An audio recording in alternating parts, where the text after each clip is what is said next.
इसलिए साखी नहीं लेके डायरेक्ट सवाल लेते हैं।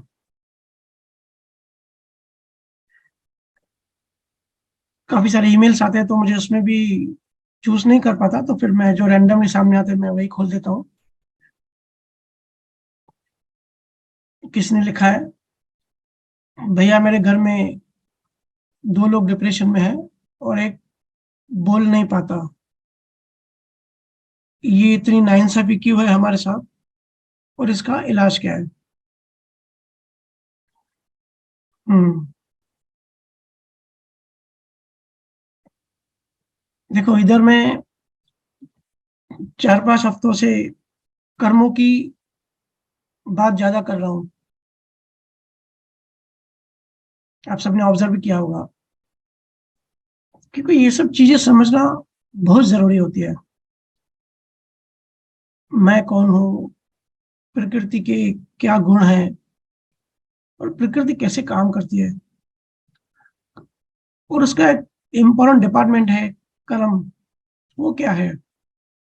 आज हम सब दुखी क्यों हैं? कौन से कर्मों की क्या सजा मिलती है? जब ये सब हम समझेंगे तभी तो उसमें जागृति रहेगी। देखो, ऐसा है कि हम सब पर ब्रह्म या निगोद से निकले। जब हम निगोद में थे ना, पर ब्रह्म में, तब हमारी चेतना बिल्कुल लगभग शून्य ही थी। सिर्फ सिर्फ उसमें एक तड़प थी बाहर आने की, ग्रो होने की। अदरवाइज पूरी शून्य थी, जैसे कोमा की स्थिति होती है ना। तो ये यात्रा है पर ब्रह्म से पार ब्रह्मा तक, या निगोद से परमात्मा तक।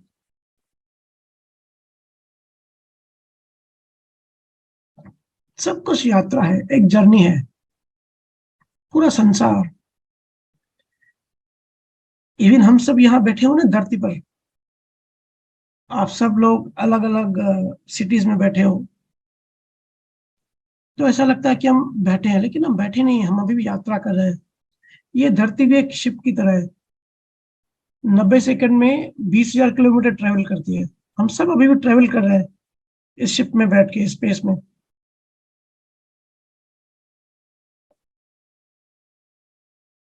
तो आपने कहा आपके घर में लोग डिप्रेस्ड है। ये सिर्फ आपके घर की बात नहीं है हरीश भाई। जीवन की यात्रा में बहुत सारे दृश्य जो हम देखते हैं, या हमारे आसपास जो माहौल होता है, वस्तुओं को हम देखते हैं, लोग बड़े मायूस रहते हैं। देखते हो ना आप, कुछ लोग सिर्फ बैठे ही रहते हैं, उनके शरीर में जान ही नहीं होती, उनसे कुछ भी नहीं पूछता। और कुछ लोग भागते ही रहते हैं, कुछ ना कुछ करते ही रहते हैं, कुछ ना कुछ एक्टिविटी करनी है उनको, इतनी हलचल है उनके मन में, उनके शरीर में। कुछ का मन बहुत कमजोर होता है, और कुछ लोगों का मनोबल बहुत स्ट्रांग होता है, बहुत मजबूत होता है। मनोबल, काया बल, वचन बल, ये सब कर्मों से आता है। हालांकि आध्यात्म बहुत बड़ा विराट विषय है, और बहुत सारे उसके सब्जेक्ट्स हैं, बहुत सारे डिपार्टमेंट्स हैं। तो लॉ ऑफ कर्मा भी उसका एक डिपार्टमेंट है। पर प्रॉब्लम ये है कि आज हम लोग शरीर में बैठे हैं, अपनी छोटी सी दुनिया को ही सब कुछ समझते हैं, इसके अलावा हमको बेहद का नॉलेज नहीं है। इसके लिए कर्मों की इतनी बात करनी पड़ती है, क्योंकि जहां हम हैं पहले वहीं से तो छूटे। इसके अलावा भी दूसरी चीजें भी हैं, लेकिन ये हमारे लिए आज इम्पोर्टेंट है। तो मनोबल, कायाबल, वचन बल सब कर्मों से आता है। देखते हो ना, कुछ लोगों के सामने बड़े बड़े प्रॉब्लम्स आते हैं, फिर भी वो स्ट्रांग रहते हैं। और बहुत सारे लोग, छोटा सा ब्रेकअप हुआ कि डिप्रेशन में चले जाते हैं।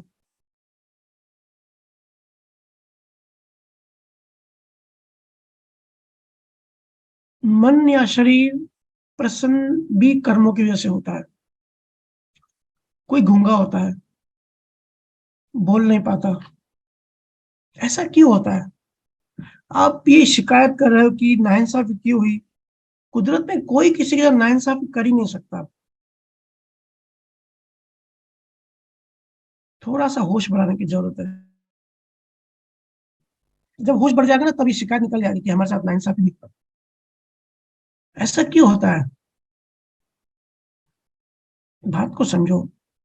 अगर किसी के द्वारा किसी को गलत वाणी बोली जाती है, भाव सहित, अगर भाव सहित किसी को डिमोटिवेट करने की कोशिश करते हैं और बार बार ऐसा बोला जाता है कि तुमको अक्ल नहीं है, तुम पागल हो, तुम अज्ञानी हो, ये सब चीजें है ना, सब आम आम बोलचाल में बोलते रहते हैं और भाव भी करते हैं।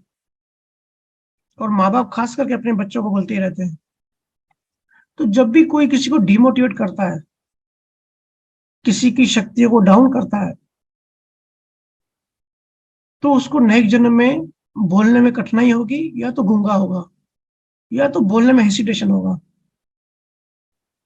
अगर कोई ऐसा है, अगर किसी को ये तकलीफ है, तो समझ लेना कि कर्मों की बात है, मेरा ही व्यवहार ऐसा होगा। ये सब ना इफेक्ट है। हमको सिर्फ इफेक्ट दिखाई देता है, बीज दिखाई नहीं देता, पेड़ दिखाई देता है। कॉज दिखाई नहीं पड़ता, कारण दिखाई नहीं पड़ता, इफेक्ट दिखाई पड़ता है। तो इफेक्ट कोई देख के हमको समझना पड़ता है कि जरूर ये एक कारण होगा। कोई नाइंसाफी नहीं है। देखते हो ना, बहुत सारे लोग पूरे दिन अपसेट रहते हैं। आखिर क्यों? पैसा, गाड़ी, बंगला, संपत्ति सब होने के बावजूद मन में प्रसन्नता नहीं होती। जो दूसरे को डाउन करते हैं, डिमोटिवेट करते हैं, या ऐसा भाव करते हैं, वो खुद डाउन रहता है, उसका मन हमेशा खराब ही रहता है, वो वही डिप्रेशन में जाता है। और डिप्रेशन के भी बहुत सारी वैरायटीज है, मेनू है पूरा उसका भी। पर डिपेंड करता है भाव की इंटेंसिटी पे, कितना हम किसी को सप्रेस करते हैं, कितना किसी को डिमोटिवेट करते हैं। इसलिए मैं बार बार कहता हूं, जितना हो सके ना, दूसरों को मोटिवेट करो। कोई भी आपके वचनों द्वारा डिमोटिवेट ना हो, ये ध्यान रखना। बीज में से ही वृक्ष, और उस वृक्ष में से लाखों बीज बनते हैं। दिखने में, बोलने में, सुनने में एक छोटा सा वचन, एक शब्द बहुत बड़ा हो जाता है, और इसकी लाखों जेरोक्स कॉपीज बन जाती है हमारे मन में। एक बीज से बहुत सारे बीज बन जाते हैं।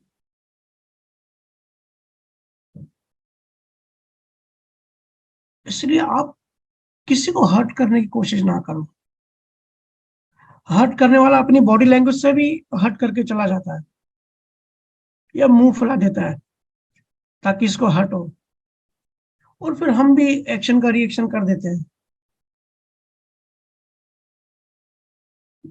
जब भी कोई इग्नोर या इंसल्ट करे, अपमान करे, आप उसी टाइम याद करो, सुमिरन करो, सोचो कि मेरे साथ ही ऐसा क्यों हुआ। जरूर मैंने कोई गलती करी होगी पास्ट में।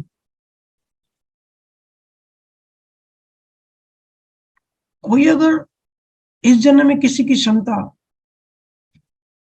तन की क्षमता, मन की क्षमता डाउन करने का भाव करे, तो उसकी खुद की क्षमताएं अगले जन्म में बहुत कम होगी।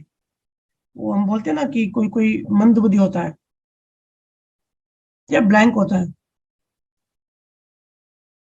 हम जो देते हैं वही रिटर्न आता है। हम किसी की योग्यता पे अगर प्रश्न करते हैं, या जब हम किसी के ज्ञान पे सवाल उठाते हैं,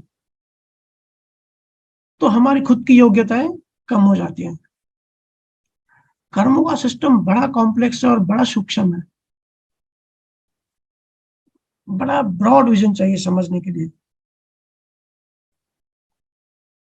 हम अज्ञानवश अपनी ऊर्जा, अपनी ही ऊर्जा का गलत इस्तेमाल कर लेते हैं और कर्म बना देते हैं। मतलब ये जो बेड़ियां होती है ना, वो भी और कहीं से नहीं आती, ये भी हम ही बनाते हैं। क्योंकि हम आत्मा है, हम जीवात्मा है, हमारे पास ऊर्जा है। ऊर्जा से हम कुछ भी क्रिएट कर सकते हैं, तो हम ये कर्म क्रिएट कर देते हैं, किसी का नुकसान क्रिएट कर देते हैं। लेकिन नुकसान तो हमारा हमारे अंदर पैदा हो गया ना, बीज हमारी जमीन में पड़ गया तो पेड़ भी हमारी जमीन में उगता है। किसी को दुख देने का भाव किया, या किसी को डाउन किया, किसी को रसोई खाना सिखाते टाइम, या किसको कुछ भी सिखाने टाइम ऐसा मत बोलो तुझे काम नहीं आता, तू तो है ही बेवकूफ, कम अकल। ये सब शब्द बड़े असर करते हैं हमारे सबकॉन्शियस में भी और सामने वाले के सबकॉन्शियस में भी।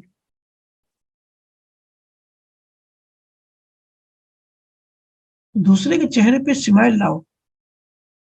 जगत में जितने भी डिप्रेशन वाले लोग हैं ना, उनको देखो, ऑब्जर्व करो, समझ जाओगे अगर ध्यान से देखोगे तो। जरूर उसने अपने वचन और बुद्धि का दुरुपयोग किया होगा, इसलिए वो डिप्रेस है। वचन के प्रयोग के द्वारा अगर किसी के मन को अपसेट करते हो, किसी के दिल को ठेस पहुंचाते हो,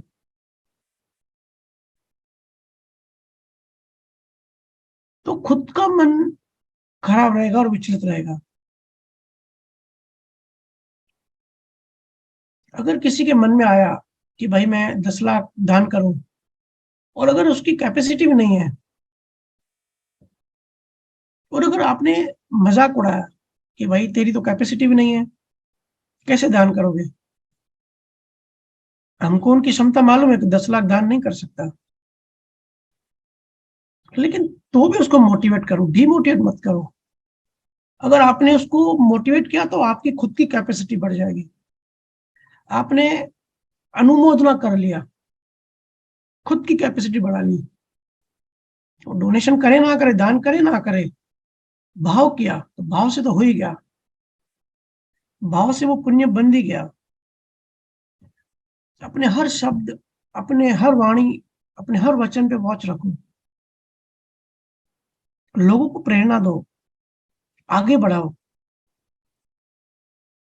मन को प्रसन्नता देने वाले वचन बोलो, या एटलीस्ट भाव ऐसा करो। अगर प्रारब्ध कर्म है तो कड़वे वचन तो निकलेंगे, लेकिन भाव ऐसा करो कि प्रसन्नता मिले, किसी को दुख ना पहुंचे। अगर वाणी का दुरुपयोग करोगे या खुद की मान बढ़ाई हो, ऐसे शब्द बोलने का भाव करोगे, या किसी का मजाक उड़ाओगे, तो 100% वो इंसान नेक्स्ट जन्म में गूंगा बनेगा। कुदरत उसकी बोलने की शक्ति खत्म कर देगी। अगर आपकी मस्ती से भी किसी की प्रसन्नता खराब हुई, या आपने खराब करने का भाव किया, तो आपका मन खराब ही रहेगा। चाहे पैसा गाड़ी सब कुछ होगा, पर मन ऐसा होगा, शांति नहीं मिलेगी। अगर आपने पास्ट में किसी के मन को दुखाया होगा,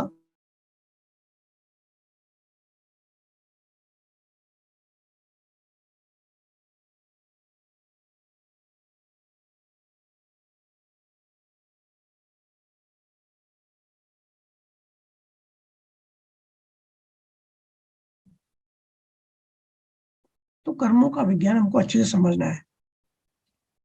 सामने वाला कितना भी टेढ़ा हो, उसके लिए खराब भाव मत करना, क्योंकि टेढ़ा मतलब तिरंच गति। तिरंच गति मतलब जानवर गति। देखो, इंसान की जो पीठ होती है ना, 90 डिग्री स्पाइन कॉर्ड सीधी होती है, जानवरों की टेढ़ी होती है या हॉरिजॉन्टल होती है। इंसान पीठ की वजह से सीधा चल पाता है, और इसके लिए ब्रेन विकसित हो गया, क्योंकि प्राण ऊपर पहुंच पाते हैं। इंसान सीधा चलता है, जानवर टेढ़ा मेढ़ा चलता है। तो आपने टेढ़े चलने का भाव किया, तो जानवर गति बांध ली, पीठ आपकी टेढ़ी बनेगी। मुझे तो बड़ा अजीब लगता है कि लोग कैसे कैसे कर्म बनाते हैं, कर्मों पे फोकस ही नहीं होता। अब किसी से व्हाट्सएप पे आर्ग्यूमेंट करते हो, समझो दो लोगों की व्हाट्सएप पे आर्ग्यूमेंट हो गई, दोनों ने उल्टा सीधा लिखा, तो ठीक है, वो एक प्रारब्ध कर्म का पार्ट हो गया, दोनों की लेन देन थी वो खत्म हो गई। लेकिन वो लिखा हुआ है, वो अभी भी सेव है। तो कुछ लोग क्या करते हैं, वो बार बार वो रीड करते हैं कि भाई मैंने क्या बोला और उसने क्या लिखा, मैंने ये लिखा उसने ये लिखा, बार बार रीड करके अपने आप को जलाते रहते हैं। तो ये जो जलन है ना, उस टाइम जो रीड करते टाइम जो भाव बन रहे हैं, वो आपके न्यू कर्म बन रहे हैं। वो तो एक दूसरे को उल्टा बोला, वो तो हो गया प्रारब्ध कर्म, कल की बात हो गई। लेकिन आज फिर हम कैरी कर रहे हैं उसको। तो इन चीजों को समझो। मैं तो ऐसे कई बार ऐसे लोगों में प्रसन्नता लाने के प्रयोग करता रहता हूँ। एक्चुअली मेरे को स्टेटस रखने का भी इतना कुछ खास इंटरेस्ट नहीं है। आप सब जो बेचते हो ना, मैं वो रख देता हूँ। पर सब कहते हैं भाई आपका स्टेटस देखकर मन को शांति मिल जाती है, तो इसलिए मैं लगा देता हूँ। आप लोगों को भी हर चीज में मोटिवेट करो, ज्ञान में मोटिवेट करो, हर चीज में मोटिवेट करो। मुझे कई लोग ऐसे भी कहते हैं कि भैया आपका ज्ञान इतना ऊंचा है, तो हमारे जो दूर के जो परिवार वाले हैं, फ्रेंड्स एंड रिलेटिव्स हैं, वो बोलते हैं कि भैया से जोड़ो, भैया से मिलवाओ। पर हमारा भाव होता है कि ये लोग भैया से नहीं मिले, इन लोगों को हाई लेवल का ज्ञान नहीं मिले। ऐसा होता है ना, कंपटीशन होती है परिवारों में, तो ऐसा लगता है कि भाई इनको ये सब ज्ञान नहीं मिले, हमको ही मिले। या बहुत लोग इंटेंशनली सत्संग की लिंक शेयर नहीं करते अपने ही रिलेटिव से, कि भाई उनको ये ज्ञान नहीं मिलना चाहिए, ऐसा भाव होता रहता है। देखो एक बात समझो, मुझे जिसको बुलाना है मैं किसी भी तरह आज या कल बुला ही लूंगा। आप अपना भाव मत खराब करो, नहीं तो आप खुद ज्ञान से वंचित रह जाओगे, ज्ञान के संजोग नहीं मिलेंगे।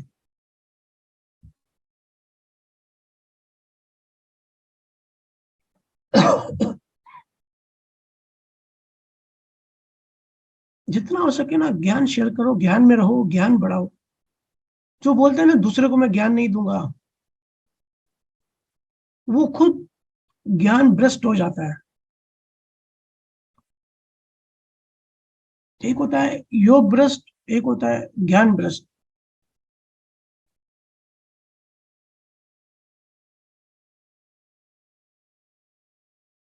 जो दूसरों को ध्यान नहीं करने देता, वो ध्यान भ्रष्ट हो जाता है, उसको ध्यान के संजोग नहीं मिलते। ऐसे ही फिर ज्ञान के भी संजोग नहीं मिलेंगे। देखते हो ना, बहुत सारे घरों में बच्चे पढ़ाई नहीं करते, पैसे बहुत होते हैं, हर सुविधा होती है, सब फैसिलिटी होती है, इतने पैसे होते हैं, इतनी सारी ट्यूशंस बैठा देते हैं कि हमारा बच्चा ये भी सीखे ये भी सीखे, सब कुछ आना चाहिए। पर बच्चा इंटरेस्ट ही नहीं देता, उसको अंदर से इंटरेस्ट ही नहीं आता। इसका कोई सोल्यूशन नहीं होता। फिर माँ बाप परेशान रहते हैं, क्योंकि वो तो उनका उनका फोर्स है कि ये आना चाहिए, लेकिन उसको भी अंदर से बीज, उसके अंदर वैसा बीज तो होना चाहिए। इसलिए जितना हो सके दूसरों को मोटिवेट करो, चेहरे पे स्माइल लाओ। चारों तरफ आग लगी हुई है। मैं आज आपको एक होमवर्क देता हूँ, नेक्स्ट 7 डेज के लिए। नेक्स्ट 7 दिन में कोई भी 7 लोगों के मन को प्रसन्न करो, या तो ऐसा भाव करो एटलीस्ट, उनके चेहरे पे स्माइल लाओ। भले पैसे से नहीं, ज्ञान से, ज्ञान से नहीं, स्माइल से। ये छोटी छोटी बातें हैं, लेकिन बड़े काम की चीजें हैं। इनमें ही हम फंसे हैं। मैं उसी की बात करता हूँ जहां हम फंसे हैं। कोई मेरे को कोई मोक्ष के, मैं तो बता दूं कि कितने स्वर्ग है, कितने नरक है, और मोक्ष के कितने लेयर्स हैं, लेकिन आज आपके काम की चीज नहीं है वो। जहां फंसे हैं, जहां हमारी टांग फंसी है, वहीं हमको पहले निकालना है। तो ये करो, 7 दिन में 7 लोगों को एटलीस्ट उसको प्रसन्न करो कैसे भी। नहीं कर सकते तो ऐसा भाव करो, इससे आपका फ्यूचर संवरेगा। मुक्ति के मार्ग के आसान संजोग बनेंगे।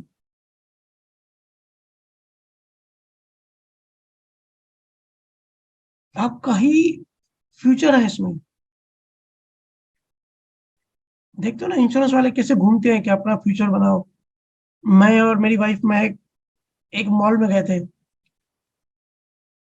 एक इंश्योरेंस वाला पीछे पड़ गया कि हमसे इंश्योरेंस ले लो, इंश्योरेंस ले लो। वो बोला अगर आप इंश्योरेंस ले लोगे तो आपको आपका फ्यूचर ब्राइट हो जाएगा। बोला अगर आपका फ्यूचर सुधारना है तो आप मुझे कॉल करना। अपना कार्ड दिया। तो मैं खस रही थी, मेरे कान में बोली कि अब इसको पकड़ के ज्ञान मत देना, ज्ञान देने मत बैठ जाना, हमको आगे भी जाना है। बस मैंने उसका मोबाइल लिया और यूट्यूब चैनल सब्सक्राइब करके दिया। मैंने बोला अगर अगले जन्म तुझे अगला जन्म सुधारना है तो ये सुन। तो डिप्रेशन भी कर्मों के जैसे होता है। ज्ञान को समझो। कल अगर आपकी कोई चोरी करे तो दूसरे दिन आप उस पर शंका मत करना। ये बात को ध्यान से समझो। कल अगर कोई चोरी करे और आज वो फिर मिलता है तो उसको आप अब राय मत बनाओ। चोर के हिसाब से मत देखो। क्यों? क्योंकि कल उसने चोरी करी, वो उसका कल का प्रारब्ध कर्म का पाप था। वो कल चोर था कर्मों से। वो कल की बात थी। वो आज भी चोर होगा ऐसा जरूरी नहीं है। प्रारब्ध कर्म हर एक सेकंड में लिखा हुआ होता है कि हर एक सेकंड में क्या होगा। तो उसने चोरी करी, कल करी। प्रारब्ध कर्मों ने ऐसा सिचुएशन बनाई, तो वो आज भी चोर चोरी करेगा ऐसा जरूरी नहीं है, और वो चोर ही है ऐसा भी जरूरी नहीं है। लेकिन हम क्या करते हैं ना, एक राय बना देते हैं, एक ओपिनियन दे देते हैं, जजमेंट दे देते हैं, सर्टिफिकेट दे देते हैं कि भाई ये चोर है। तो ऐसे ही डिप्रेशन का प्रारब्ध आया, ये आपका ही गुनाह है। कोई शिकायत मत करो, कोई नाइंसाफी की बात नहीं है। पर कम से कम अब इस जीवन को ज्ञान से बेटर करो। ज्ञान से उठाओ अपने आप को, अपना अनुभव ज्ञान बढ़ाओ, अपनी चेतना बढ़ाओ। मैं डिप्रेशन जो है डॉक्टरी भाषा में भी समझा सकता हूँ, पर वो ऊपर ऊपर का होगा।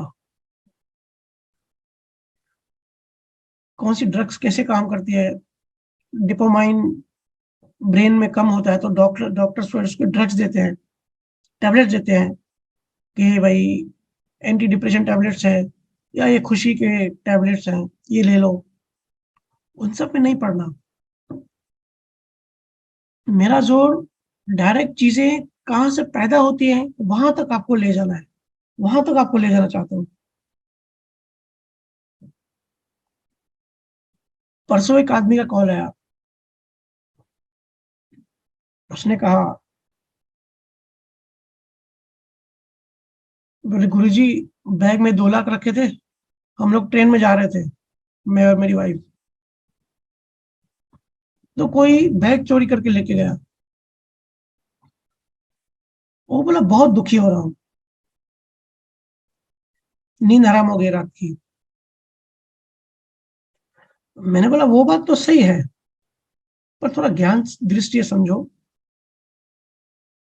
कि ट्रेन में इतने सारे बैग्स होते हैं, दूसरे बैग्स को छोड़ के आपका बैग ही क्यों लेके गया?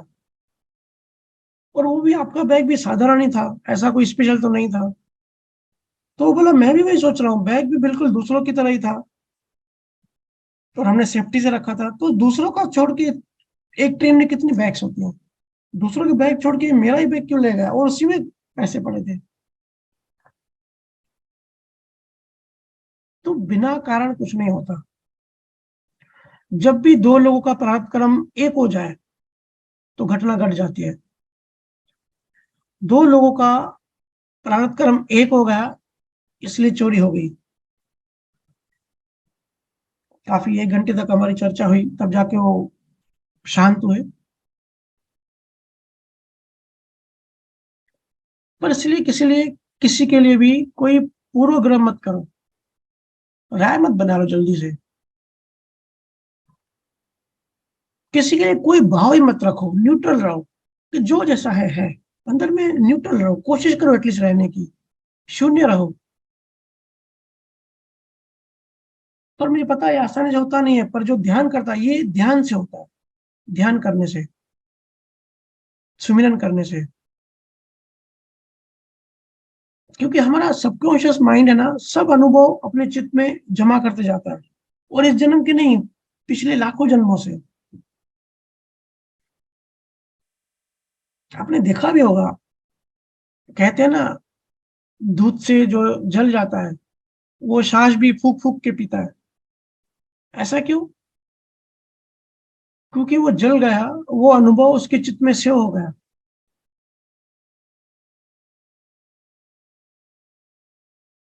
वो संस्कार इतना तेज होता है कि उसी टाइम सबकॉन्शियस में जाके सेव हो जाता है।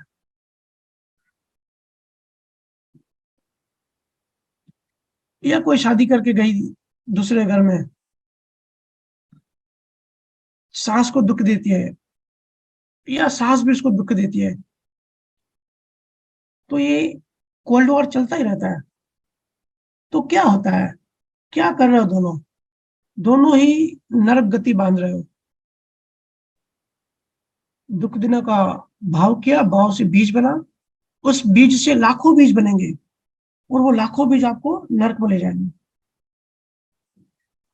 सास दिखे या डांटे, उससे पहले याद आना चाहिए, होश आना चाहिए, जागृति आनी चाहिए कि भैया की आज्ञा है, न्यू कर्म नहीं बनाने हैं, होश में रहना है, हमको यहाँ से मुक्त होके जाना है, हमको मुक्त होना है। पर मुझे मालूम है ये सब बहुत डिफिकल्ट है, प्रैक्टिकली बहुत डिफिकल्ट है। थ्योरेटिकली तो बहुत सारी चीजें बोली जा सकती है, लेकिन प्रैक्टिकली हो नहीं पाता। पर प्रैक्टिकली क्यों नहीं हो पाता, जब ये भी समझेंगे तो तब प्रैक्टिकली कर पाएंगे। क्योंकि पास्ट के बहुत सारी मेमोरी, संस्कार हमारे चित्त में सेव्ड हैं, पड़े हुए हैं अंदर, तो नहीं हो पाता है। लेकिन अगर फिर भी आप निश्चय करो कि गुरु की आज्ञा माननी है, नहीं पूरी कर सकते कोई बात नहीं, पर मन में निश्चय तो करो कि भाई हम किसी को दुख नहीं देंगे, हम कोशिश ये करेंगे कि हम ज्ञान में रहें, होश में रहें। एटलीस्ट ये भाव करोगे ना, तो कर्म बीज की इंटेंसिटी कम हो जाएगी। बड़ा बीज बनने वाला था, निश्चय करोगे तो बीज छोटा हो गया, और उस बीज को सुमिरन से, आधे घंटे के सुमिरन से डिलीट कर सकते हो, और डिलीट कर देना। चिंता मत करो कुछ भी। प्रॉब्लम ये है कि हम कैसे बने, हमारा शरीर कैसे बना, हमारा मन कैसे बना, ये कायनात कैसे बनी, ये स्कूलों में सिखाया नहीं जाता। कि जितनी भी उलझन है ना, इसीलिए है क्योंकि ये सब चीजें, जो बेसिक फंडामेंटल चीजें हैं, कि एक्चुअली हम हैं कौन, कैसे हर चीज काम कर रही है, ये अगर सिलेबस में आ जाए, ये पढ़ाई में आ जाए ना, तो ऐसे ही जब पता पड़ जाता है कि कोई बीमारी कैसे बनती है, तो उसकी एंटीडोट भी जल्दी बन जाता है। कोई मर गया, किसी का अपमान हुआ, धंधे में नुकसान हुआ, पति पत्नी से परेशान, पत्नी पति से परेशान है, बहुत सारे दुख हैं दुनिया में, सारे दुखों से। और जब इस तरीके के दुख आपके मन पे असर ना हो, तो समझ लेना कि मुक्त हो रहे हो, और मुक्त हो रहे हो, और मोक्ष की ओर बढ़ रहे हो। नहीं तो अदरवाइज भटक रहे हो। इसलिए बुद्ध ने भी कहा कि दुखों से मुक्त हो जाओ, जहां फंसे हो पहले वहां से मुक्त हो जाओ। और मेरा जोर आज मुक्त होने पर ही है। याद रखना, जो भी आपको कहे मैं श्रेष्ठ हूं, मैं बड़ा हूं, मेरा कहना मानो, भले आज मन से पीड़ित रहो, भले आज डिप्रेशन में रहो, भले आज अहंकार में रहो, पर तुम लोगों को बाद में मोक्ष मिलेगा, मरने के बाद मोक्ष मिलेगा। तो समझ जाना भटका रहा है। क्योंकि बाद वाली बात की सारी बातें भटकाने वाली बात होती है। वही ज्ञान धारण करना जो जीवन मुक्त करे, अभी इसी पल। मरने के बाद मोक्ष मिलेगा क्या गारंटी है? और नहीं मिला तो किसको पकड़ोगे, कैसे पकड़ोगे? पूरे जीवन तुमको ये बोला गया कि तुम मोक्ष में जाओगे क्योंकि तुम मुझे फॉलो कर रहे हो, और मरने के बाद नर्क में गए तो कैसे पकड़ोगे उसको? आज ज्ञान से आनंद बढ़ रहा है, उलझने सुलझ रही है, बोध बढ़ता जा रहा है, मुक्त हो रहे हैं या नहीं हो रहे हैं, समझ विकसित हो रही है। देखो आध्यात्म जो है ना, आध्यात्म कैश सौदा है। यहाँ उधारी नहीं चलती। आज ज्ञान में रहे तो आज मुक्त हुए, आज की बात आज ही होती है। आज अहंकार में हो तो कल कोई मोक्ष नहीं है। बहुत लोग भ्रमों में हैं। धरती पे एक खतरनाक चीज हो रही है, खतरनाक चीज है, वो है अज्ञानता, प्रॉपर समझ का ना होना।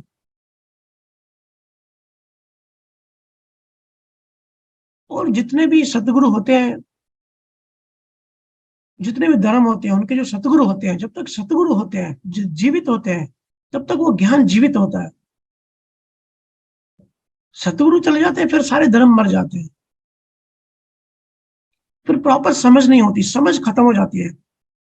क्रियाकांड तो चलते रहते हैं लेकिन समझ वहां से चली जाती है।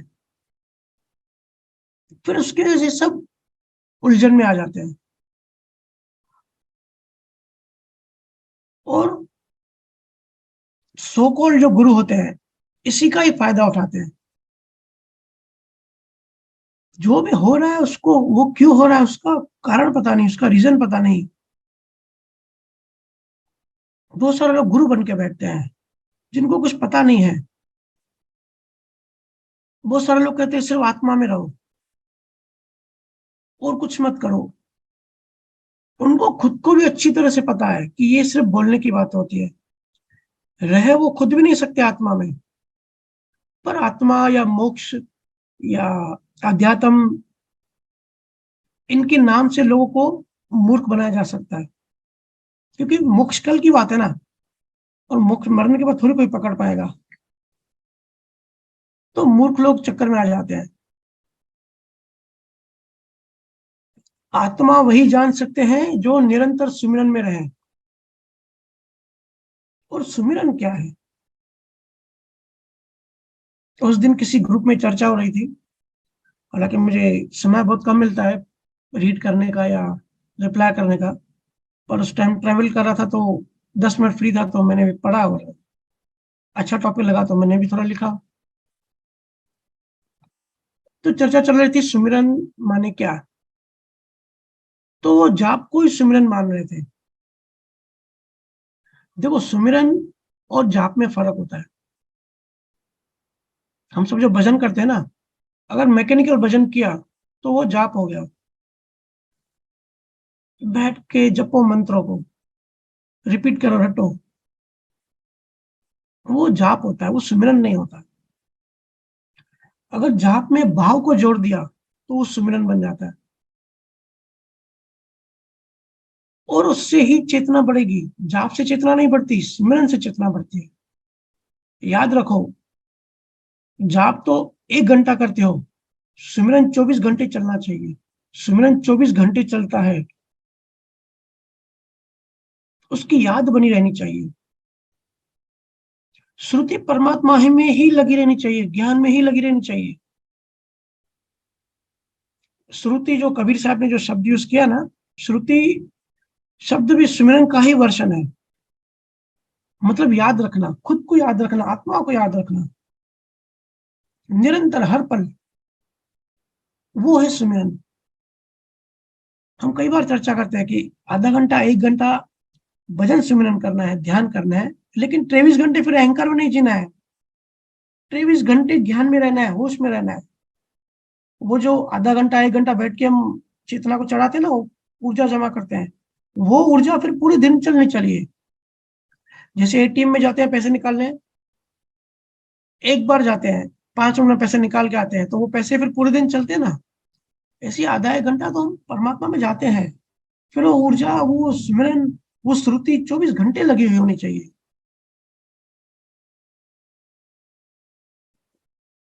विचारों और ज्ञान में फर्क होता है। अनुभव ज्ञान बड़ी और बात है। लोग कहते हैं मैं आत्मा हूं, मैं ब्रह्म हूं, मैं टाइमलेस हूं, ऐसा बोलते हैं। तो ये भी सिर्फ सूचनाएं हैं, ये भी सिर्फ जानकारी है, ये भी एक पार्ट ऑफ थॉट है, ये भी एक विचार ही है।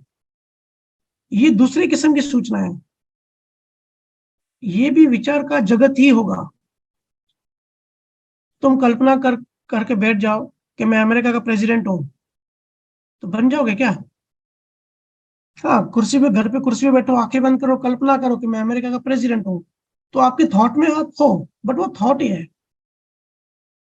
असल बात बड़ी और है, असल बात के लिए बड़ी मेहनत चाहिए। बहुत सारे लोग ऐसे करते हैं, कहते हैं आत्मा कौन सी बड़ी बात है, बस कल्पना करो। तुमने आंख बंद करके सोचा तुम हवा में, बादलों में उड़ रहे हो, तो उड़ रहे हो उस टाइम पे। पर इसको क्या कहते हैं पता है? इसको कहते हैं सेल्फ हिप्नोसिस। ये सेल्फ हिप्नोटिज्म है भाई। कल्पना मात्र हिप्नोटिज्म है, कल्पना ध्यान नहीं है। भजन सुमिरन ध्यान बड़ी और बात है। भजन सुमिरन ध्यान से तो हिप्नोटिज्म ब्रेक होता है, टूटता है। हम अपनी मान्यताओं की दुनिया में होते हैं ना, तो भजन सुमिरन उसको तोड़ता है, ब्रेक करता है। भजन सुमिरन ध्यान करके चेतना की ऊंचाई पे आत्मा को पाया जाता है। सिर्फ विचार करके आत्मा को नहीं पाया जाता। लोग बड़ी विचित्र विचित्र ज्ञान की बातें करते हैं। ना शरीर की साइंस का पता, ना मन की साइंस का पता। ऐसे लोग आत्मा की साइंस के बारे में बताते हैं यूट्यूब वीडियो सुन के। अब देखो, यूट्यूब में डालो आत्मा, हजारों वीडियोस आ जाएंगे। ऐसे मत करो। अपनी समझ बढ़ाओ, अंडरस्टैंडिंग बढ़ाओ। प्रैक्टिकल बनना है। सिर्फ दिखावे के लिए भक्ति नहीं करनी है, या अपने आप को धोखा नहीं देना है कि भाई मैं इस पंथ में हूं, मैं भक्ति करता हूँ। रियल भक्ति करो जिससे मुक्त हो जाओ। भक्ति का यही उद्देश्य होता है कि मुक्त होना है। बहुत सारे लोग घरों में पूजा पाठ करते हैं, बिना जाने, बिना समझे, बिना उसका विज्ञान समझे मंत्र पढ़ते हैं, ओम जय जगदीश। अरे जगत का पता नहीं, जगदीश का क्या करोगे? यज्ञ हवन का असली मतलब नहीं जानोगे, फिर भी करोगे तो क्या हासिल करोगे? पंडितों ने बोल दिया कि भाई 3 उंगली ऐसे करके घी डालो, और तुम डाल देते हो बिना इसकी साइंस को समझे। वो सवाल भी नहीं करते। इधर पंडित घंटी बजाता रहता है, उधर सास देख रही है कि बहू क्या कर रही है। ऐसे पूजा चलती है लोगों के घर में। बच्चे देख रहे हैं कि ये हो क्या रहा है। वो कभी इसको स्वीकार नहीं करेंगे। वो सवाल करेंगे ही, भले बड़े सवाल नहीं करते, बच्चे सवाल करेंगे, और बच्चों को सवाल करना चाहिए। जिस चीज में लॉजिक नहीं दिखे उसका सवाल करो। अध्यात्म का मतलब ये सब पाखंड नहीं है। अध्यात्म का मतलब अहंकार को शून्य करना है। और ऐसा भी नहीं है कि हमको कमी है ज्ञानियों की, महात्माओं की। हमारा देश तो ज्ञानियों से भरा पड़ा है। कैसे ही प्रोसेस है इसका? तो ज्ञानियों ने कहा श्रुति शब्द ज्ञान से, केवल ज्ञानियों ने कहा सूरत शब्द योग या सहज योग। अगर 100 आदमियों को केवल ज्ञान हुआ है ना, तो उसमें से 99 लोगों को श्रुति शब्द मार्ग से ज्ञान हुआ है। 99% लोग शब्द की साधना करते ही पाया है। शब्द क्या है, अंदर कितने डायमेंशन है, अंतर आकाश क्या है, ये नाद क्या है, नाद कहाँ गूंज रहा है, इसका सोर्स क्या है, ये बड़ी और बातें हैं। ये सब अनुभव की बातें हैं। महर्षि अरविंद कहते हैं, नाद ऐसे है जैसे प्रकाश के हाथ में बांसुरी आ गई। ये वही बात कर सकता है जिसने अनुभव किया हो। भीतर और बाहर शब्द है। सतगुरु से शब्द को जानो।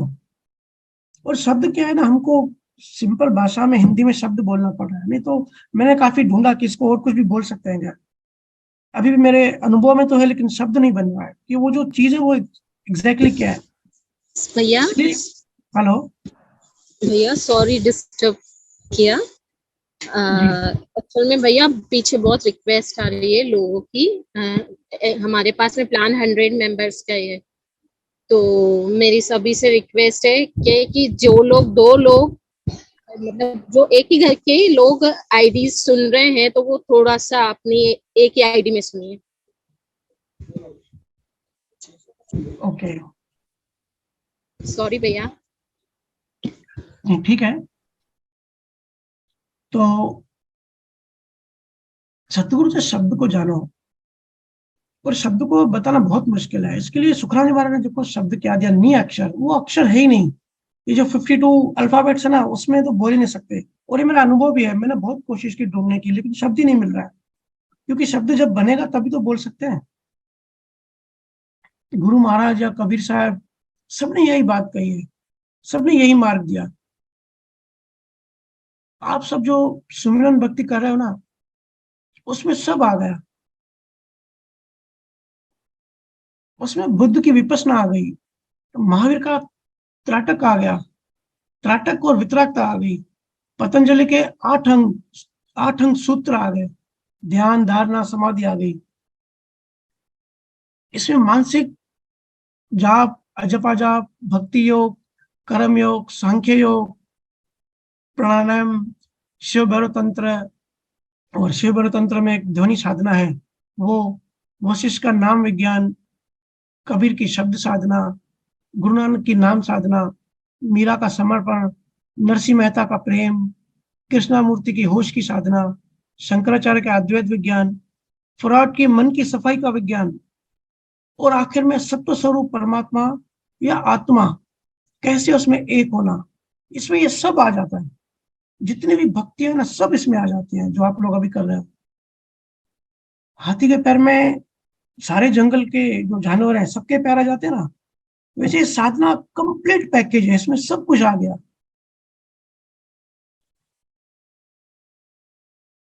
सभी ज्ञानियों का, सभी ज्ञानी पुरुष, सारे केवल सतगुरु का, इवन सारी दुनिया में सबका भक्ति का सार यही है कि अहंकार को शून्य करो। तो जब चेतन को जड़ से अलग करोगे तभी अहंकार शून्य होगा। अहंकार है क्या, अहंकार कैसे बना, किन तत्वों से बना है, जड़ और चेतन से। ठीक है, जड़ प्रकृति है, चेतन हम है।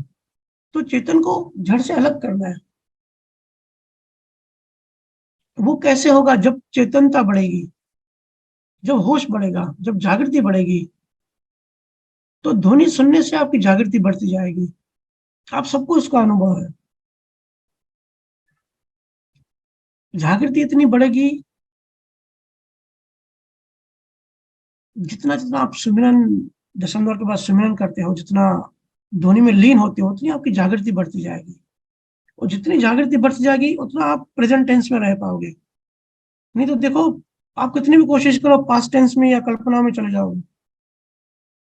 आपको अपना होश चेक करना है ना, एक किताब लो, उसमें से एक पैराग्राफ पढ़ो। देखो 2-3 लाइन पढ़ोगे, फिर अपनी पास्ट में मेमोरीज, मन बीच बीच में मेमोरीज को ला देगा, आप भटक जाओगे, तो प्रेजेंट में रह ही नहीं पाओगे।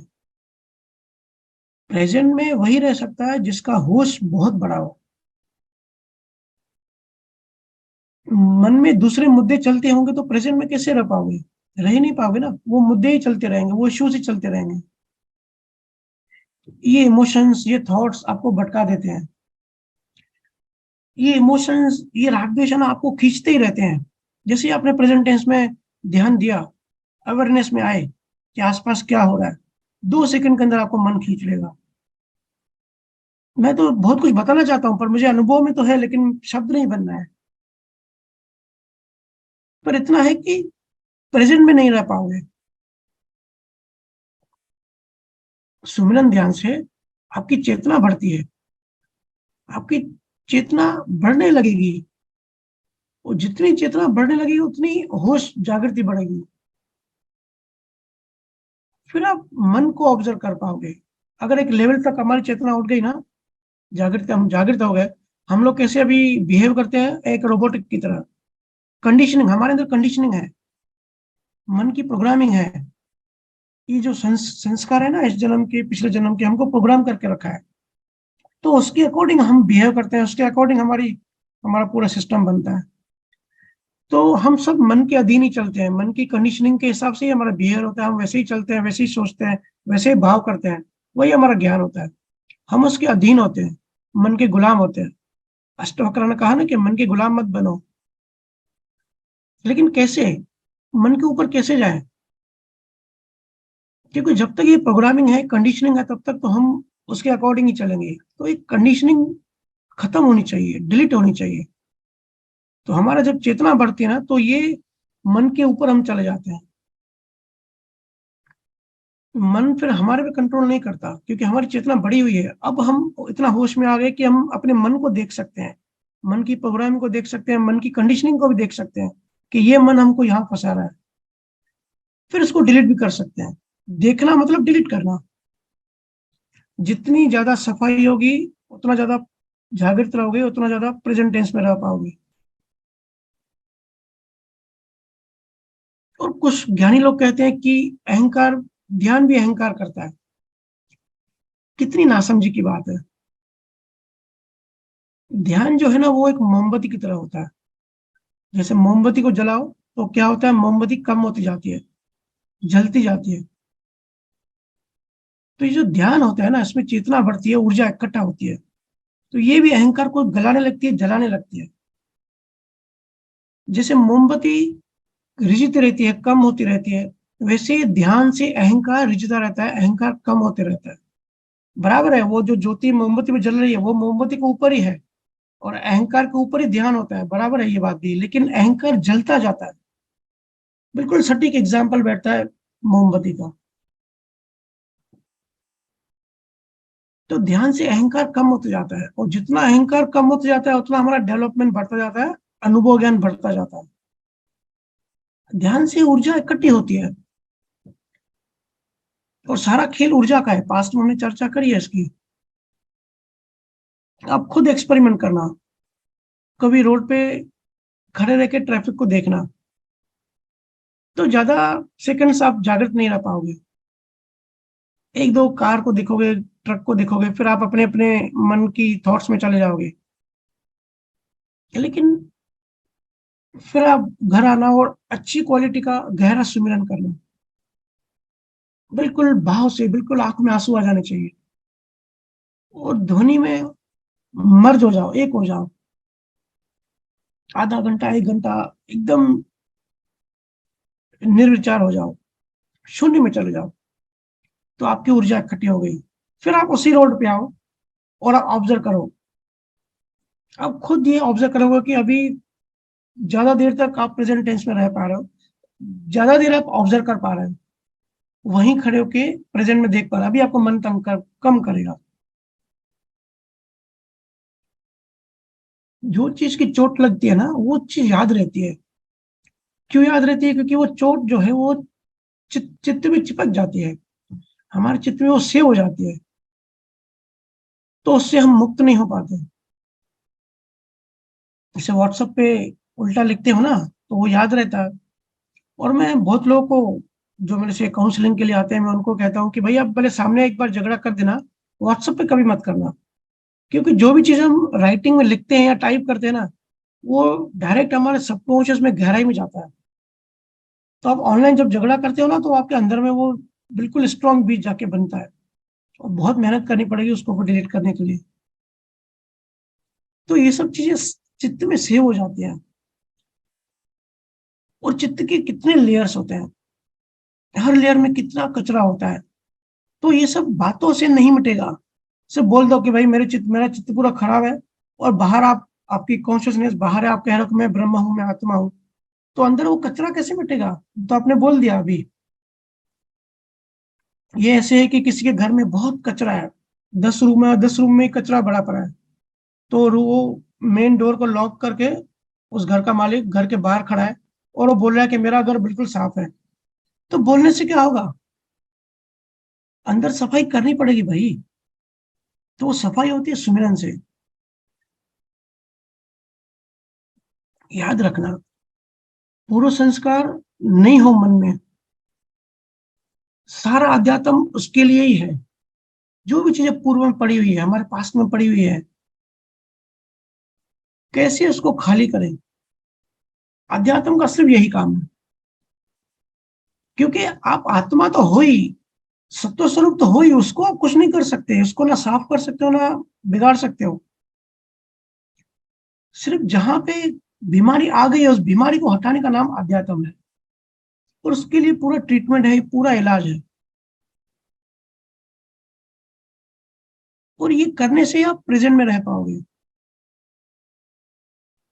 और उस टाइम ऐसा होने के बाद जो जैसा है वैसा दिखाई देगा, कोई पक्षपात नहीं होगा, क्योंकि आपकी मान्यताएं उस पर आरोपण नहीं होगी। सुखराम जी महाराज ने सुखराम जी महाराज ने भी ये समझाया है, लेकिन कोई डिकोड नहीं कर पाता। गुरु महाराज ने कहा है, चेतना जब ऊंची चढ़ जाती है, तब सत्य माया चली जाती है, सत्य माया डिलीट हो जाती है। तो ये जो मान्यता है ना, इन्हीं इसको ही सत्य माया कह रहे हैं गुरु महाराज। जो कचरा पड़ा, जो मान्यता, जो बिलीव्स पड़ी हुई हैं, और उस अवस्था में, चेतना की उस ऊंचाई में, आप कोई तुलना नहीं करोगे, कोई राग द्वेष नहीं आएगा, कोई मूल्यांकन भी नहीं करोगे, क्योंकि जो चीज जैसी है न्यूट्रल होकर वैसे ही बस देखते हैं, बच्चे जैसे। ठीक है, तो आज स्पीच को यही विराम देते हैं। और भी कुछ मिक्स में क्वेश्चन थे तो वो सब इसमें आ गए। अभी अगर लाइव यहाँ पे किसी का सवाल है तो पूछ सकते हैं, टाइम तो पड़ा है। हाँ भैया। हाँ भैया, मेरा एक क्वेश्चन है। जी। जैसे बोलते हैं ना कि जो ब्रह्मांडे है वही पिंडे है, मतलब जो ब्रह्मांड में है वो पिंड में, या जहाँ हम यात्रा भी करते हैं तो दसम की उस वक्त बोलते हैं ब्रह्मांड क्रॉस किया, 21 स्वर्ग किए, और पूरा यमराज और ये सब कुछ आते हैं। तो ये सब लॉजिकली हम इसको कैसे समझ सकते हैं? थोड़ा इसको डिटेल में बताएंगे? हम्म ब्रह्मांड में पिंड, पिंड माही ब्रह्मांड, कबीर साहब ने कहा है और सभी संतों ने कहा है। देखो, ये जो ब्रह्मांड है ना ऊपर, ये तो अभी भौतिक साइंस विकसित हो रही है, प्रोग्रेस कर रही है, तो अभी कुछ चीजें क्लियर हो रही हैं। पर संतों ने बहुत सारी चीजें पहले से ही बता दी थी, केवल विज्ञानियों ने या आध्यात्म विज्ञानियों ने। तो उनको कैसे पता पड़ा? ना टेलीस्कोप था, ना कोई टेक्नोलॉजी थी। सुखराम जी महाराज ने कहा है एक जगह की, एक जगह पे हीरो की बारिश हो रही है, ठीक है। अभी 300 साल बाद इसकी खोज हुई कि ऐसा कोई सही में प्लैनेट है, हमारी जो नियरेस्ट दूसरी गैलेक्सी है, एंड्रोमेडा गैलेक्सी, एक प्लैनेट है जहां पे हमेशा हीरो की बारिश ही हो रही है। कुछ केमिकल रिएक्शन ऐसे हैं कि हीरा बन रहा है और उसकी बारिश हो रही है, जैसे हमारे यहाँ पानी की बारिश होती है, वहां हीरे बन के बारिश हो रही है। तो जो गुरु होते हैं ना,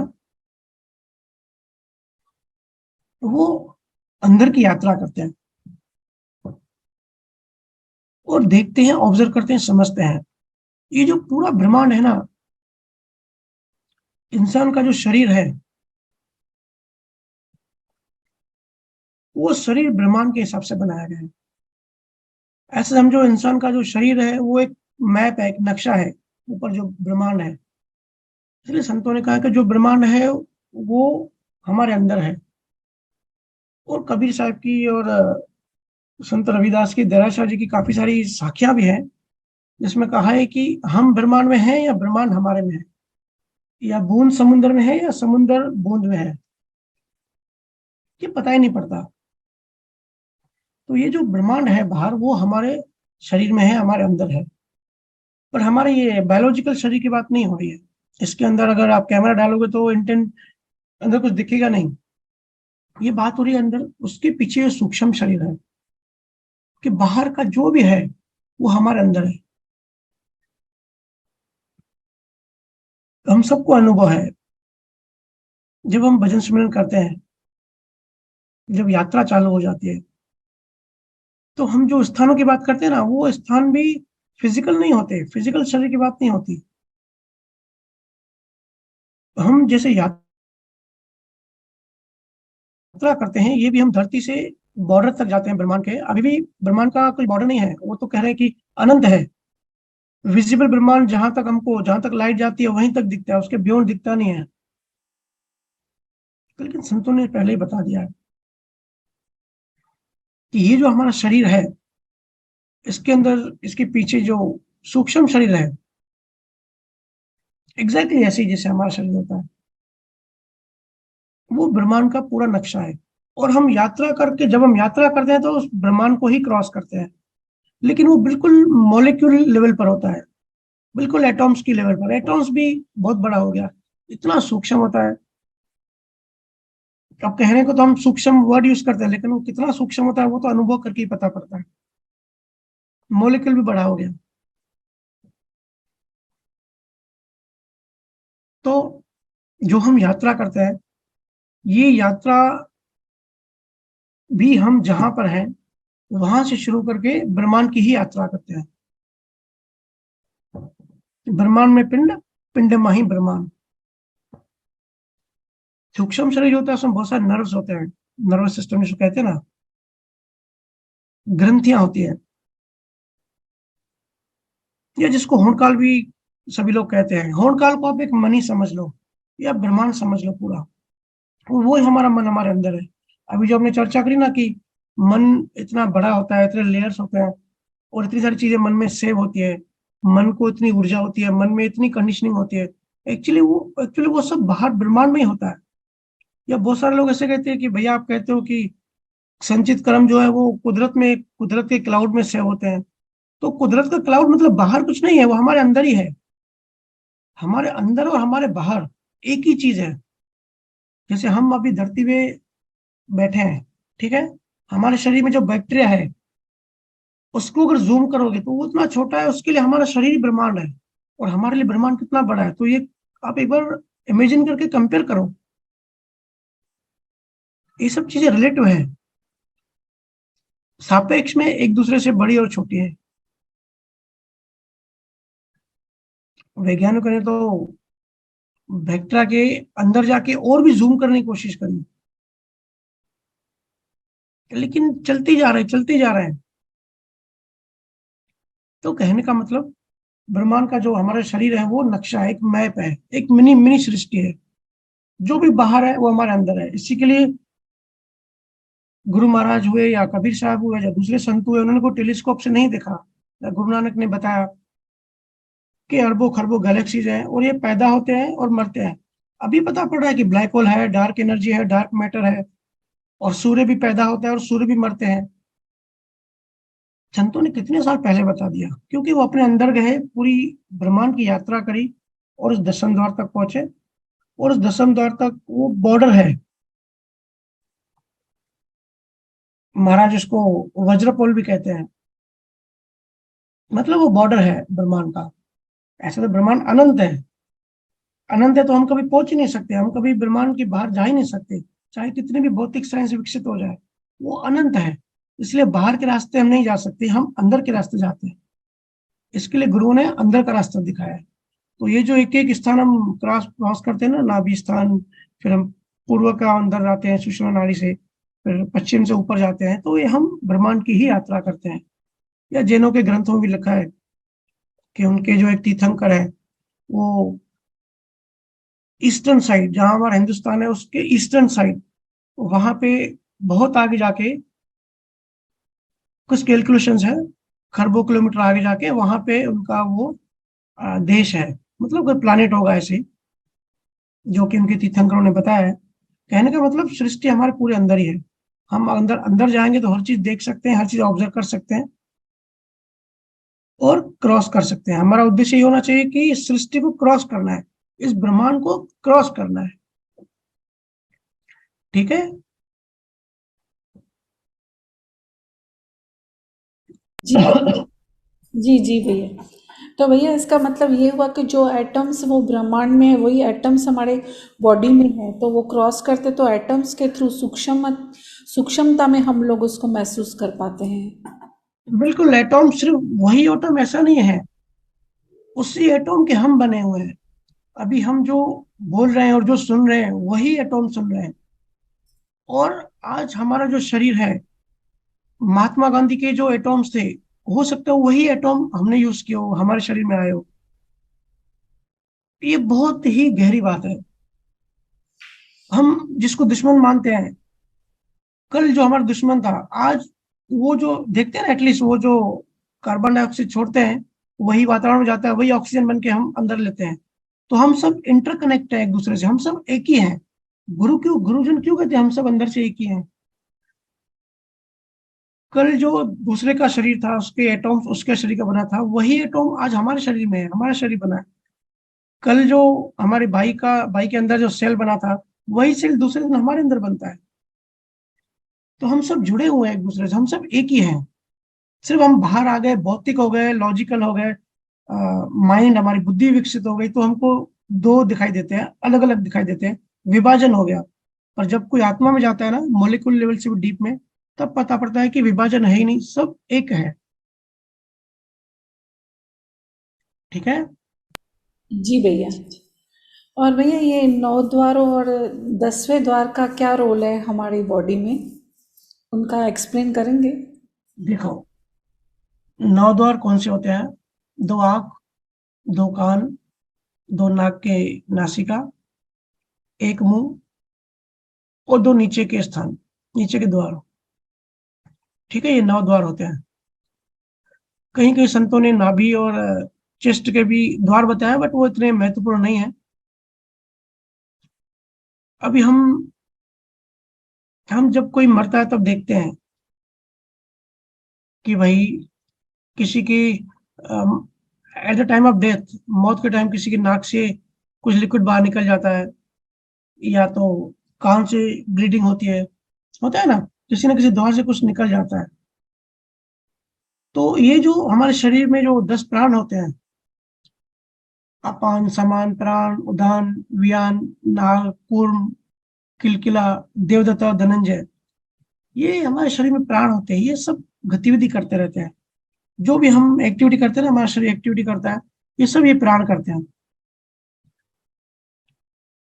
तो जब हमारी मृत्यु होती है, जब शरीर छोड़ने वाले होते हैं, तब क्या होता है? तब हमारी जितनी चेतना की लेवल होती है, हमने कई बार चर्चा की है कि जिसकी जितनी चेतना डेवलप होती है या ज्ञान अनुभव हाई होता है, उसके कर्म भी उसके अकॉर्डिंग होंगे, और उसके कर्मों का जो जो ये बनता है, बीज का जो बंच बनता है मौत के टाइम, वो लेके जीवात्मा आगे बढ़ जाती है। तो पूरे जीवन भर में, इस जीवन भर में जो भी उसने क्रियामान कर्म किए हैं, उसकी मौत के टाइम गठरी बनती है। और किसकी चेतना की लेवल कैसी है, उसके अकॉर्डिंग वो उस द्वार से शरीर छोड़ता है। अगर आंख से निकला, या कान से, नासिका से, या मुंह से निकला, तो वो कभी हो सकता है इंसान बने, हो सकता है स्वर्ग में जाए, आंख से भी ऊपर से अगर कोई त्रिकुटी पे किसी की चेतना होती है तो वो तो वापस इंसान ही बनता है। तो ये डिपेंड करता है कौन से द्वार से उसके प्राण निकलते हैं, या कौन से द्वार से उसकी ये निकलती है जीवात्मा। लेकिन ये फिजिकल बॉडी की बात नहीं हो रही, मैं अगेन कह दूं, ये उसके अंदर उसके पीछे जो सूक्ष्म शरीर ना, जो हमारे 12 स्थान है वो भी उसके पीछे है सूक्ष्म शरीर में। तो जीवात्मा जो है ना सूक्ष्म शरीर में ट्रेवल करती है, लेकिन ये द्वारों से कनेक्ट होती है। तो द्वार से कनेक्ट होने के कारण वो उस द्वार उस डोर से बाहर निकलती है। तो उस डोर से बाहर निकलने के टाइम कुछ लिक्विड निकलता है, या ब्लीडिंग होती है, या और कुछ निकलता है, तो हमको पता पड़ता है कि इसकी जो चेतना है या इसकी जो जीवात्मा है वो इस शरीर इस द्वार से निकली, पर वो एक्चुअली अपने सूक्ष्म शरीर से निकलती है। ठीक है ना? तो ये सब चेतना का खेल है। चेतना अगर बहुत अंडर डेवलप्ड है, बहुत गिरी हुई है, मतलब बिल्कुल जड़ है, तो नीचे के गुदा स्थान से या आगे के स्थान से चेतना निकलेगी, तो वो तो नर्क गति या जानवर गति में गया। इसलिए हम खासकर सिंधी लोग पूछते हैं ना पंडित से कि भाई कौन से दरवाजे से निकली, तो हमको पूछने की जरूरत नहीं है, हम खुद भी देख सकते हैं, ऑब्जर्व करेंगे थोड़ा सा तो पता पड़ जाएगा।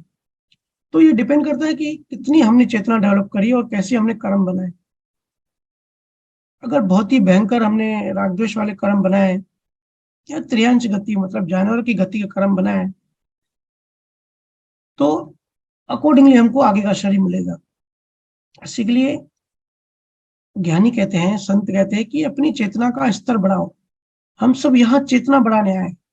एक मच्छर होता है ना, मच्छर की चेतना, मच्छर 10,000 साल भी अगर जीवित रहे तो तो भी वो सोच नहीं पाएगा कि वो मच्छर है और यहाँ क्यों है। हम इंसान ही समझ पाते हैं। मच्छरों की और जानवरों की क्या सिंपल कॉन्शियसनेस होती है, हमारी ग्रो हो जाती है, जिसकी चेतना बिल्कुल लो लेवल पर होती है ना, तो ये थोड़ा सा एक सिम्टम्स है, एग्जैक्टली नहीं होता लेकिन थोड़ा सा ऐसे सिम्टम्स बताया जा सकता है कि जिसको बहुत ज्यादा शर्म आती है, या बार बार अपनी बेइज्जती फील होती है, तो बिल्कुल उसकी चेतना समझो जीरो के आसपास है, बिल्कुल लो कॉन्शियसनेस है। उसके ऊपर अगर किसी की चढ़ेगी थोड़ी चेतना ऊपर, तो उसको बार बार गिल्ट फील होगा। गिल्ट मतलब समझते ना, बार बार खुद को दोषी समझना, क्योंकि बहुत अज्ञानता अज्ञानता बहुत ज्यादा है। जिसको अज्ञानता ज्यादा होती है ना वही गिल्ट फील करता है, उसको लगता है मेरी वजह से ये हुआ। अब उस दिन दुनिया से फोन आया मुझे, बोले कि लड़की का किसी के साथ प्रेम था और वो घर छोड़ के भाग गई। तो उसके पिता को बहुत चिंता हो गई, और उस चिंता में उसको अटैक आया, तो उसके पिता ने शरीर छोड़ दिया। फिर वापस आई, उसको सदमा बैठ गया, और वो इतना गिल्ट फील करने लगी कि भाई मेरी जैसे मेरे पिता की जान गई। मुझे इतना समझाना पड़ा उसको, इतना समझाना पड़ा कि किसी की वजह से कोई नहीं मर सकता, उसका टाइम खत्म हो गया, ये तो एक बहाना बन गया, एक कर्मों का ऐसा सिस्टम बन गया। प्रारब्ध कर्मों की लेन देन ऐसी होगी, बट अज्ञानवश गिल्टी फील करने की जरूरत नहीं है।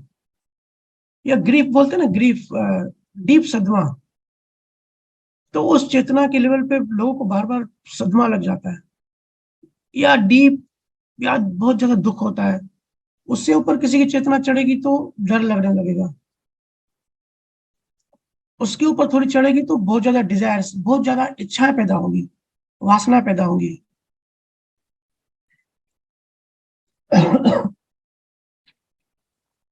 देखते हो ना, बड़े जो होते हैं वो खुल के नहीं जी पाते हैं, क्योंकि उनके अंदर जो चेतना है वो कवर हो जाती है, गिल्ट से, ग्रीफ से, शर्म से कवर हो जाती है। एक जो बच्चापन, जो चाइल्डिश है, वो निकल जाता है, चेतना कवर हो गई।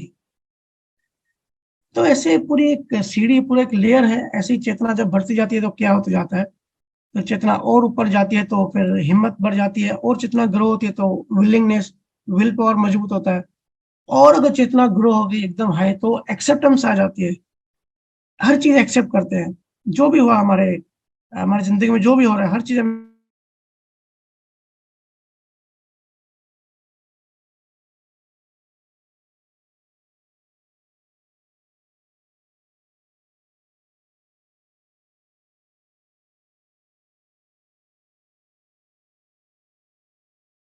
ईस्ट में भी काफी डिटेल्स है कि नाक से निकलते क्या होता है, आंखों से अगर किसी की चेतना निकले तो क्या होता है, पर उस डीप में हम जाएंगे नहीं।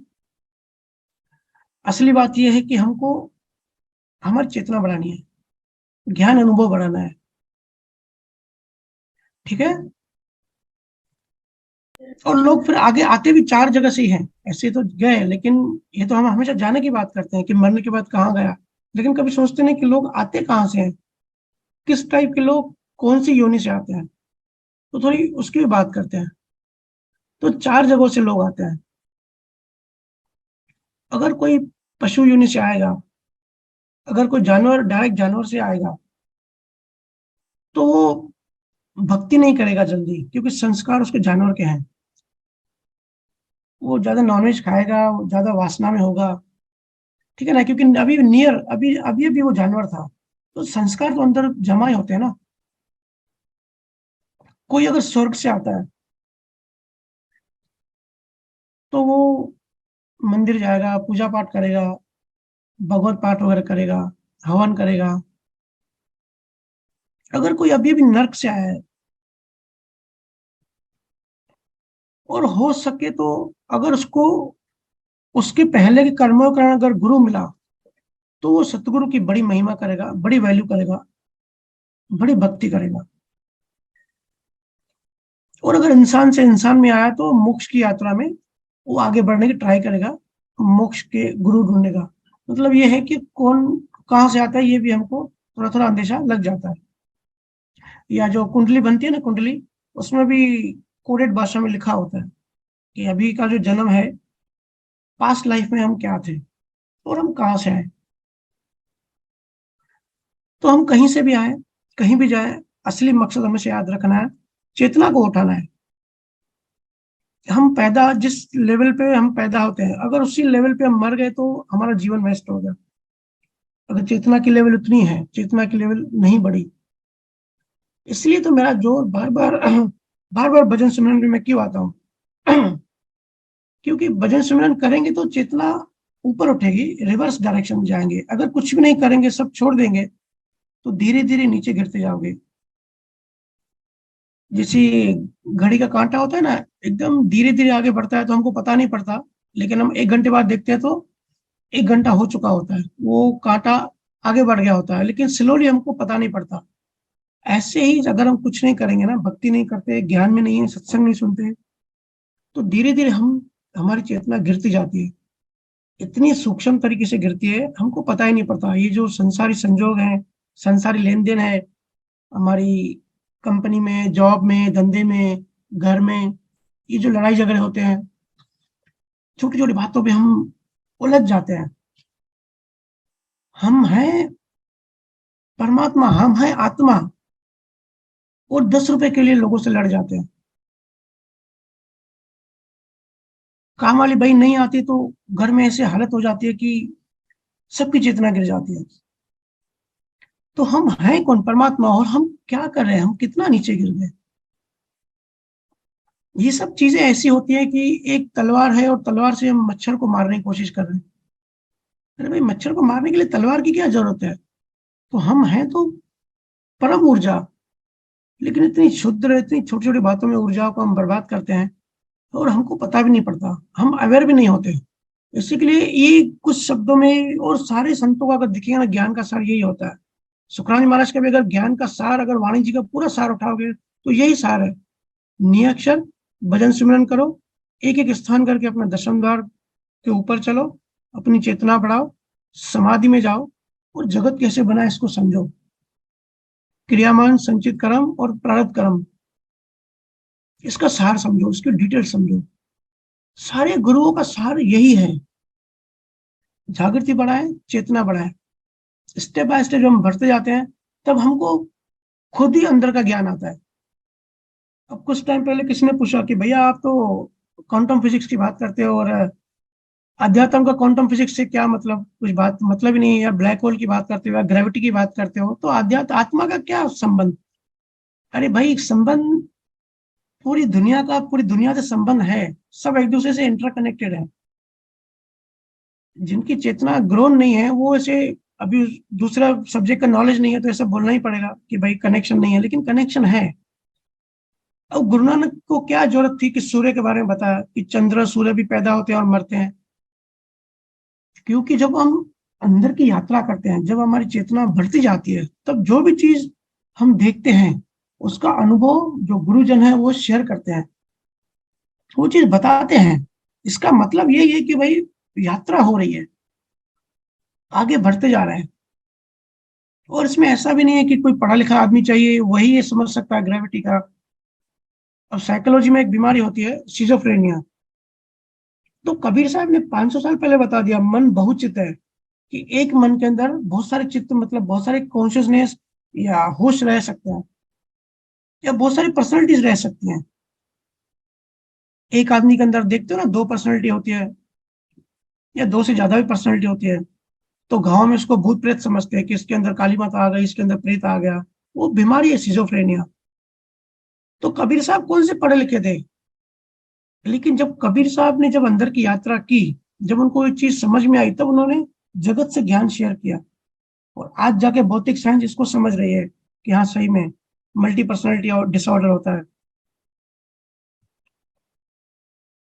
तो ये कोई पढ़ाई नहीं करनी पड़ती, बस अंदर की यात्रा करनी होती है, भजन सिमरन करना होता है, ध्यान करना होता है, दोनों में लीन होना होता है। ये सब चीजें ऑटोमेटिकली अनुभव में आती है, और यही प्रूफ होता है कि हम सही डायरेक्शन में जा रहे हैं। इसमें पढ़ा लिखा ना पढ़ा लिखा की बात ही नहीं है। आप सब जब अनुभूति भेजते हो ना, तो भले शब्दों में आप नहीं बता सकते, लेकिन मुझे वो दिखता है कि यही क्वांटम फिजिक्स है जो आप लिख रहे हो। सिर्फ फिजिक्स ने उसका नाम दिया कि ये वाइब्रेशन को क्वांटम फिजिक्स बोलते हैं, ये ऊर्जा को क्वांटम फिजिक्स बोलते हैं, और आप उसको अपने शब्दों में लिखते हो, लेकिन चीज वही होती है ना। तो इसके लिए भजन सिमरन करो, अपनी चेतना बढ़ाओ, अपना होश बढ़ाओ, हर पल अवेयरनेस में रहो, प्रेजेंट टेंस में रहो। प्रेजेंट टेंस में रहने का मतलब ऐसे जाके बैठोगे तो नहीं रह पाओगे। इसके लिए ध्यान करो, पहले आधा घंटा 1 घंटा एक जगह फिक्स करो, एक टाइम फिक्स करो, उस टाइम पे बैठो। लेकिन वो ऐसा होना चाहिए सुमिरन, 24 घंटे उस सुमिरन का नशा होना चाहिए। 24 घंटे उस सुमिरन में ही रहो, परमात्मा की याद में रहो, उसकी स्मृति में रहो। फिर देखो ये सब चीजें आपको अफेक्ट नहीं करेंगी। कोई डिप्रेशन हो या कोई गूंगा हो, कुछ फर्क नहीं पड़ेगा। हर कोई अपना अपना कर्म भोग रहा है। हमको दूसरों के कर्मों से कुछ मतलब नहीं है। हमको ये है कि समझाने की कोशिश करनी है, एक सहज कोशिश करनी है सबको ज्ञान देने की। और अगर कोई डिप्रेशन में है तो उसको उसको खास करके ध्यान दो कि भाई बाहर से डिप्रेशन में है, लेकिन आंतरिक जो मन है ना, वो अगर वहां तक वो ज्ञान जाएगा तो अभी वो बेटर होगा। एक ने मेरे से पूछा मुंबई में कि उसकी चाची कोमा में है तो क्या करें। मैंने बोला कान के पास में सत्संग सुनाओ। उसका जो बाहरी मन है वो जो है ना, कान वो बंद है, लेकिन ये सूक्ष्म शरीर, उसका जो अंदर का जो मन है वो सत्संग सुनेगा, और सुनेगा और अंदर एनालिसिस होगा और ग्रो होगा। तो ये सब चीजें हैं, धीरे धीरे हम चर्चा करके, आप सब अगर इस यात्रा में जुड़े रहेंगे तो धीरे धीरे चीजें गहरी होती जाएंगी। और मुझे कुछ लोग कह रहे थे कि भैया आप एक सत्संग में इतना कुछ बता देते हो, पूरा हफ्ता भी कम पड़ता है उसको डाइजेस्ट करने का, आप बहुत स्पीड में जा रहे हो। तो भाई ये स्पीड तो चलेगी क्योंकि टाइम समय कम है। आप सबको अपनी स्पीड बढ़ानी पड़ेगी। जैसे जैसे समय गुजरेगा बातें गहरी होती जाएंगी, एक एक चीज को, एक एक विषय को डिकोड करते जाएंगे। बहुत जल्दी कर्मों का सब्जेक्ट खत्म होगा, उसके बाद न्यू सब्जेक्ट चालू होंगे। ठीक है, अभी सत्संग को यहीं विराम देते हैं। आप सबका बहुत बहुत धन्यवाद। सभी को राम राम। खुश रहें, मस्त रहें, आनंद में रहें और ऑब्जर्व करते रहें।